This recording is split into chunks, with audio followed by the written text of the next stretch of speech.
I don't want to be talking shop during the summer holidays, but someone messaged me this yesterday and I just got to talk about it. How to create effective Ofsted-approved classroom displays. But make it crystal clear there is no such thing as an Ofsted-approved anything. Now look, whatever that links to may well be useful or all right. I don't know, I've not seen it, but just that label of Ofsted-approved really doesn't sit well with me.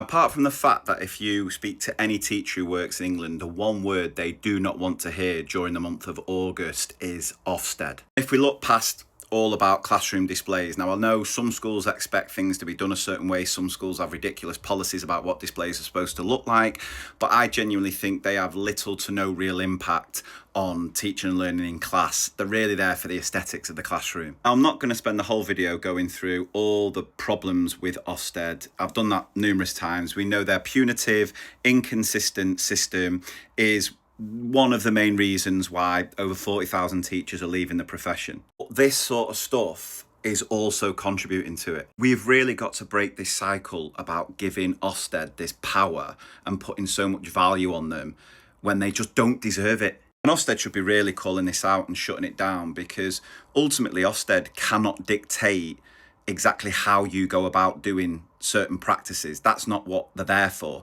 What they do is they come in and they see what you're doing and judge whether what you're doing is actually having an impact. And we know in education there is not a one size fits all. It all completely depends on the demographic of your school, the context and everything. Now again, we can argue whether Ofsted do that judgment consistently and fairly, but ultimately that is what they're supposed to do. So it really winds me up when you see people pushing this idea that this is what Ofsted want to see. They want to see a certain type of resource or a certain type of practice. No, they just want to see that what you're doing, what you choose to do is working, and no two schools are the same. So you can't apply it blanket across every school.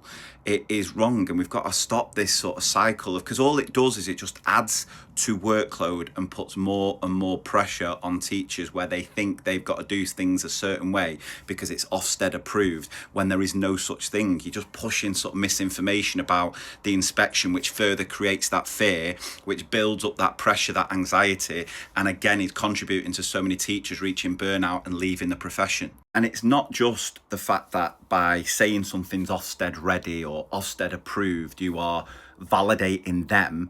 It's playing into this idea around the performative nature of teaching, like doing things not because it has an impact on teaching and learning, but you're just ticking boxes for Ofsted, and that's wrong. You should never do that. Every resource you use, every lesson plan you write, everything you do as a teacher should always be about benefiting the children in your care. If you're doing anything you're doing for Ofsted, you are doing it wrong, and I know Ofsted will agree with that. And I just want to make it absolutely crystal clear that if you ever come across anything deemed Ofsted ready, labelled as Ofsted ready, it is complete and utter tosh, because nothing exists like that. There is no such thing. All that is doing, whether consciously or not, is just further playing into this fear-driven system, which we know is having such a detrimental impact on teachers and schools.